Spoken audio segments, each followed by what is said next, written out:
Hello, my name is Peter West with West Networks, and the Google Pixel 2 just came out today. And you know, being in technology, people always ask me a billion questions. Which is your favorite phone, and which phone should I buy? And for me, what's important to a phone is that it's responsive, that apps are open smoothly, that my voice dictation works well, that my emails are fast and fluid. And I've been playing around with the S8 Plus. It's actually just, my S8 Plus is in this box, but I put it in the box just to make it nice for you. My S8 Plus is here. I've been using it since the day the S8 Plus came out. I just bought an iPhone 8 with iOS 11 and a brand new Pixel 2 with hopefully Android 8. The Samsung S8 Plus is gonna come with 64 gigs of storage and Android 7. The iPhone, it comes in, I think it's 64 and 256 are the memory options for the iPhone 8. And then the Pixel 2 is gonna give us 64 or 128, and this is the 128 gig model. All of these are the Plus screens, the Plus models. So I'm gonna do this fast and dirty. So the S8, once again, this has already been opened, so it's set up already. Comes out of the box. We're gonna have our user manual. We're gonna have a charger, an adapter kit for doing their transfer tool, earbuds, which by the way, are subpar. And then you're gonna have a charging cable, which I must have already stolen out of here. The packaging is nice, but nobody cares about packaging. There we go. So the Samsung S8 Plus has a really nice screen. It has the curved. I've had this phone since it launched, maybe a month and a half ago, 2 months ago, whatever that is. I've broken it 3 times. So $600, Verizon insurance, thank you, Assurion for replacing my cracked phones. I don't know if it's the curved screen, I don't know if it's the slipperiness of it, but for whatever reason, I have had hundreds of phones, and this phone I have broken 3 times, and my wife broke hers as well. There's a couple things that are interesting about it. You do have the rear fingerprint, which works well. For people with glasses, facial recognition is basically useless. You have Bixby, and I want this to be seen. That was like a second and a half to load Bixby. Probably my #1 pet peeve is how long it takes to load Bixby the first time you load it for the day, or the first time you load it for the hour. Once it seems to cache, it seems to load okay, but either way, there's a noticeable delay in the launch of Bixby. I have never opened the iPhone 8. Feel-wise, I don't know if you can see that or not, but the iPhone, it looks to be a little bit thicker. It is definitely heavier, and it does not have the edgeless screen. The 8 is supposed to look like a 7, but new. Okay, that's kind of neat. It says quick start. If you have an iPhone or iPad running iOS 11, just bring it nearby to set up this phone. Well, I don't, so I'm just going through the lengthy setup process of the iPhone, deploying my apps. So while that is going, I'm gonna go ahead and open the Pixel so we can get it started. So pop off the lid. We're gonna have a little tab here. Here's my Pixel. Once again, this is the Pixel 2 XL, and it has 128 gigs of memory. It is light. It feels lighter even than the S8. It doesn't feel like a premium phone though. Right off the bat, grabbing the phone, comparing it, maybe I won't slip though. You know, maybe it's gonna be a little bit more durable. Feeling it compared to the iPhone that I've been just using and the S8, it's got sort of a textured back, which like I said, might help with people holding it and slipping it off their phones. But it doesn't seem to have the same flagship phone feeling that you would have from the iPhone or the S8. In the box I have the phone holder, a book, an adapter cable, most likely for transferring data. We have a 3.5mm jack. I have a charging cable, and I have a charger. Now that's new. The charging cable and charger are USB-C, USB-C. That is a potential problem because I don't know very many people that have USB-C on the other end. Now if you're plugging into a new phone or new computer, it might be nice, but the fact that it doesn't have the USB-A end would mean that you're not gonna be able to just take this and plug it into another, like a multi-charger port or something like that.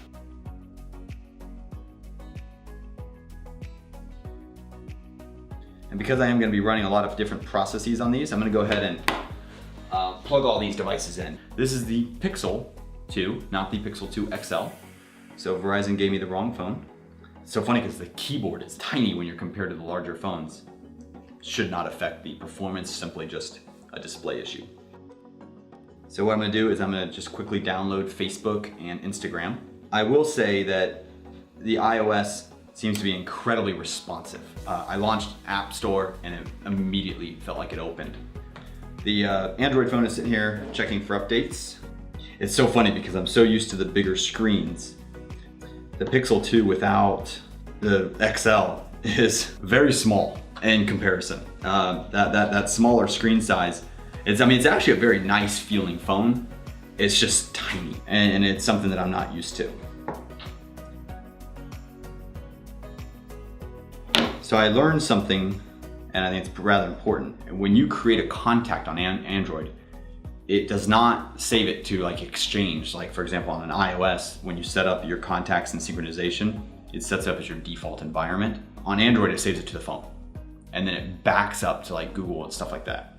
And so one of the things that I've learned that you need to do is find your native, I go to productivity, go to contacts, click the little 3 dots there, go to settings, click the 3 dots, go to manage contacts, and then default storage location. You want to change it to Exchange or Google or the phone. If you have it on phone, it's going to not back up your contacts, other than in a backup. So if you're using Microsoft Exchange, Office 365, or Google, make sure you select Google or Exchange as your default. I just made a whole bunch of contacts when I was preparing for this to make sure I could just wipe into phones or play around with it. I realized that a lot of my new contacts were being saved directly to the phone rather than to Exchange. So if you're using an Android device, go to your manage contacts and set your default storage location to be your cloud provider, if you have a cloud provider. Okay, so this is kind of neat. I launched Facebook on the Pixel and it automatically asked me if I wanted to sign in and automatically connected me to friends and seems to have automatically connected me to Instagram. That was actually kind of cool. Here's a kind of a fun one. Phone's off. The Samsung, because it has the fingerprint on the back, it's sitting on a table, and same with the Google. So in fairness, you can't really wake it up. There's no button. You have to hold it, click, open it. I can swipe up, I can put in my pen, and I can sign into the phone. The iPhone, because there's a button there, I can push it, swipe up, and log in. The Google phone, I can tap and it'll open up. Now there is no pin on this one, so I would have to type in a pin because once again, fingerprints on the back. But if you're sitting on the table and you're just casually checking, you just wanna open the phone or unlock it, I can tap the Google phone, which is nice. I can click the iPhone, which is nice. This, you have to hold it with both hands, click the power button to open it up. So that is something to think about, and it's moving around on me. I'm gonna open Facebook on Samsung S8. So just open Facebook. And it's loaded. Now it's loaded.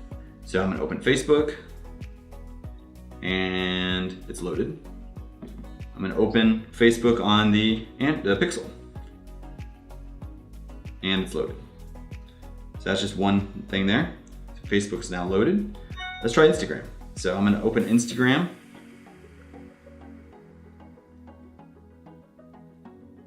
I'm gonna open Instagram. And open Instagram. There we go. So let's make sure all apps are closed. All of them work a little bit differently. Samsung, you press the little app switcher, click it once to close all the programs. And actually hit close all.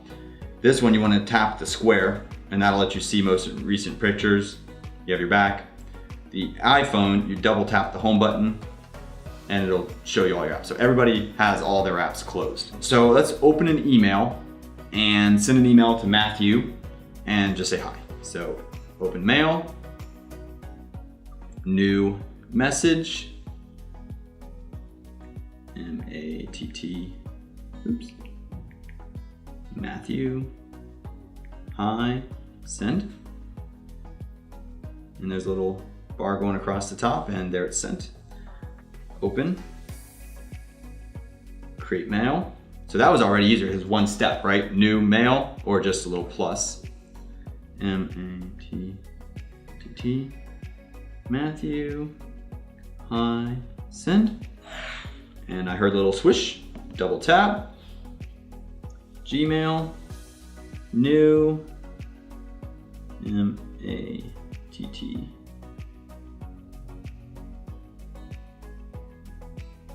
Hi, and send. Sending message, and sent. So that was sending mail. All of those actually seemed pretty fluid to me.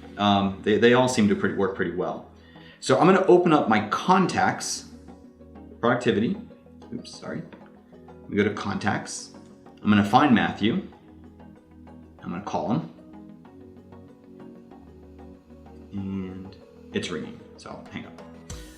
And now I'm gonna open up my contacts here. Extras, contacts. That was a little adventure there. M-A-T-T.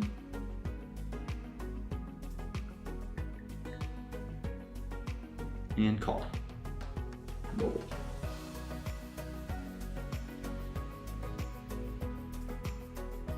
Maybe the phone hasn't activated yet.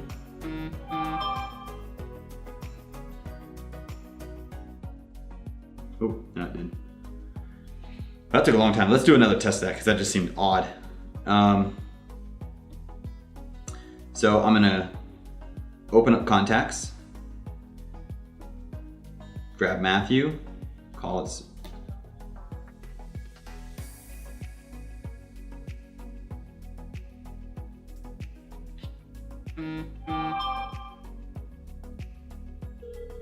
And there's ringing, okay. Let me try it just to make sure that's not a problem with the phone. So I'm gonna go back here, go to my recents. Okay, that was faster. So it did take a few seconds though to launch. So let me just test it again. But this is a brand new phone, so maybe it needed to register with, there we go. And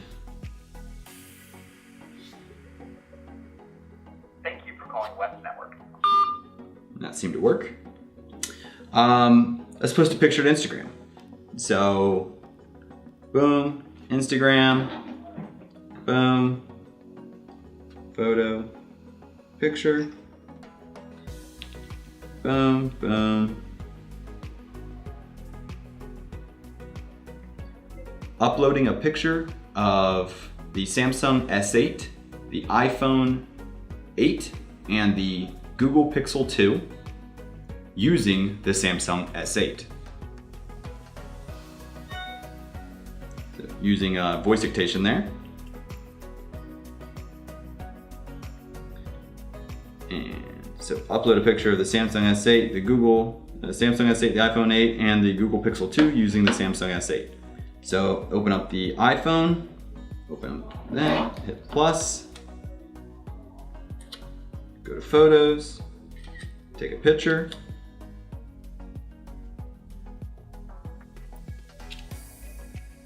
Uploading a photo of the Samsung S8, the iPhone 8, and the Google Pixel 2 to Instagram.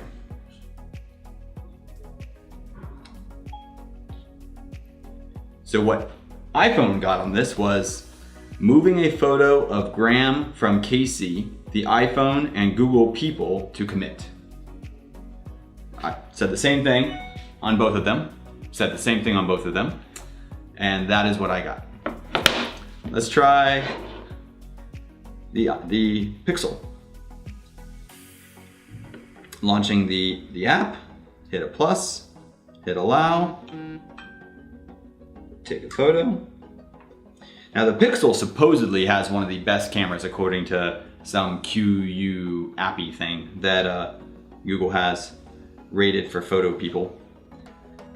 Uploading a photo of the Samsung S8, the iPhone 8, and the Google Pixel 2 to Instagram. Now, Samsung's keyboard, which Samsung's native voice dictation did translate that properly. iPhone gave me moving a photo of Graham from Cassie, the iPhone, and Google people to commit. Google Pixel said uploading a photo of the Samsung S8, the iPhone 8, and the Google Pixel 2 to Instagram. And it got the 2 and 2 proper. So that's kind of neat. So for voice dictation, the Samsung and the Google were able to do that. Now, I've been using the Samsung for about a month and a half. When I'm doing voice dictation and I try to add grammar, like comma and new paragraph, it fails constantly. So even though that was a very successful test, it fails all the time. When doing grammar, voice dictation does seem to work very well. I was a little disappointed in Apple here. I actually thought Apple was gonna win that. Overall, they all seem very responsive, in my opinion. I have noticed, I installed a couple different dialers on the Samsung S8, and I noticed that the UI was slow. Something else I would like to show you is this time. So once again, swipe over, swipe over, swipe over. There's a noticeable difference on how much Bixby loads. Let's ask each one of them to send a message to Matthew West. Open messages and send a message to Matthew West saying hi. Do you want to send a message? Say yes or no. Yes. On message sent. And now it is done. Send a message to Matthew West saying hi. You have 2 phone numbers for contacts named Matthew West. Ready to send it? Yes. Done. By the way, I never even had to unlock the phone for that one, but I don't have a PIN, so. Send a message to Matthew West saying hi.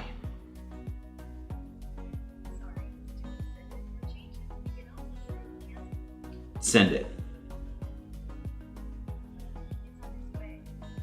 Okay, so that's voice dictation. Bixby, once again, worked and worked well, but in my opinion, noticeably slower. And the reason for this video is hopefully we will actually be able to tell you how much slower. The Apple, without asking any permissions, allowing access to contacts and allowing access to phone and allowing access to all my different things, immediately started working. And because I don't have a lock screen password and because this is gonna be wiped right after this demo, all I had to do was hold down the Siri button. The Google Pixel, after I granted it access to the contacts and the phone and the messages, and then I searched for Matthew and then found Matthew, the next time I did it for Matthew, it did work. So as soon as it knew that Matthew existed and as soon as I gave it permission, it worked very well. Once again, these two are vanilla, fresh out of the box, barely activated. So I'll give them the benefit of the doubt that it maybe hadn't fully indexed my contacts yet until I kind of opened up the contacts and synced it there. The camera with the Pixel, so I'm gonna double tap the button here and it'll open.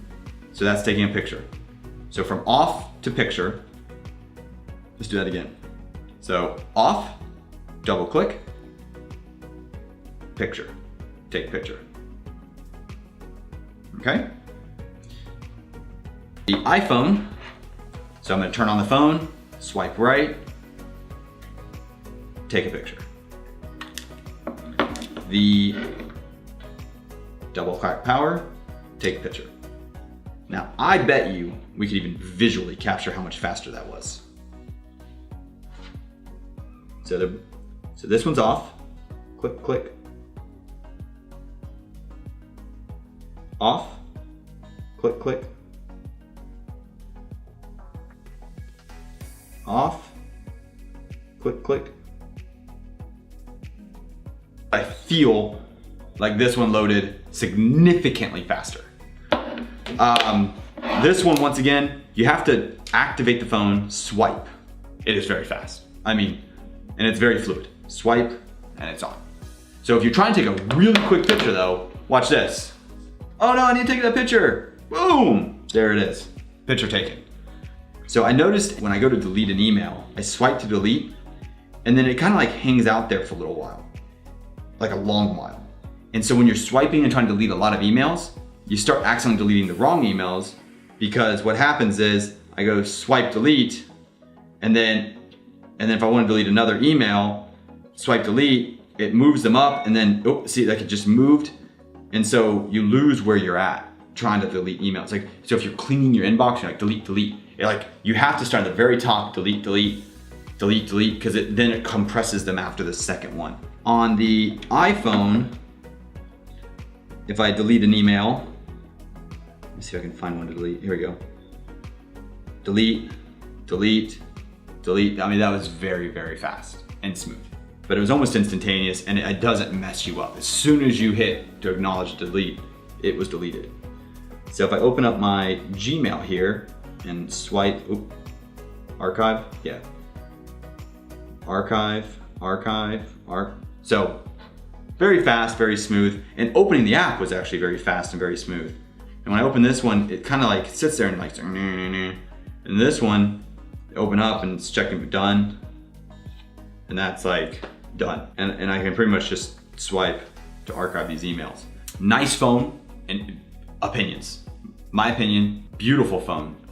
The battery life is so-so. I find myself tethered a lot, but I'm a heavy user. I get hundreds of emails a day, dozens of phone calls. I'm always texting, even in the middle of this, because I am using my phone. I notice delays a lot when I'm trying to call people, even though in this scenario here, it was pretty fast. I notice that when I'm trying to call somebody, there's a good delay before it'll launch sometimes.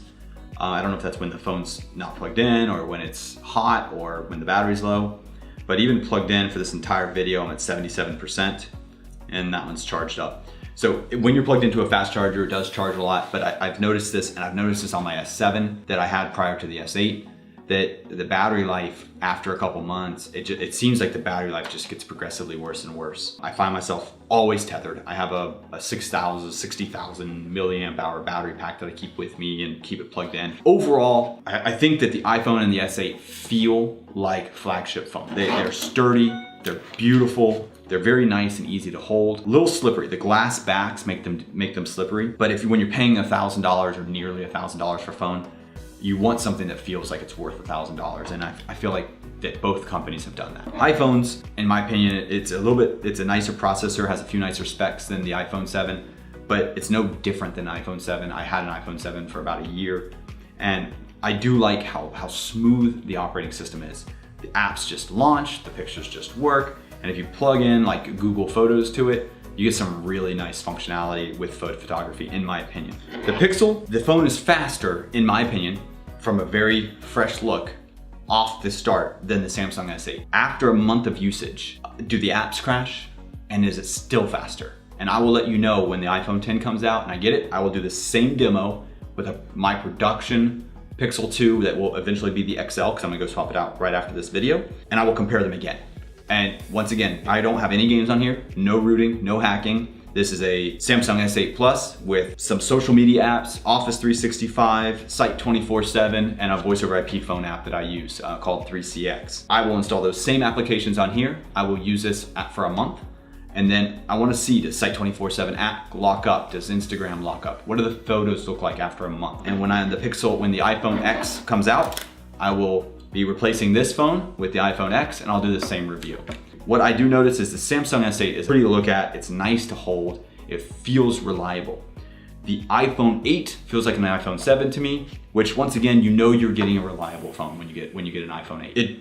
It's nice and it's fast. The Google Pixel 2, in my opinion, was way faster. And so I'm really excited to see how the Pixel 2 works after using it for a month, loaded with all the apps, and what the battery life comparison is. And I will carry them both around with me and let you know when the iPhone 10 comes out, and then I will then, whichever one wins those two, I will then eliminate, and I'll use an iPhone 10, and then the winner of the two Android devices, and I'll use them both for a month as well. And that way, I try to be as unbiased as possible and just giving you some good feedback on my experience with the phones. This is Peter West. I hope this created value for you. I hope it was fun to watch, and I'll talk to you soon.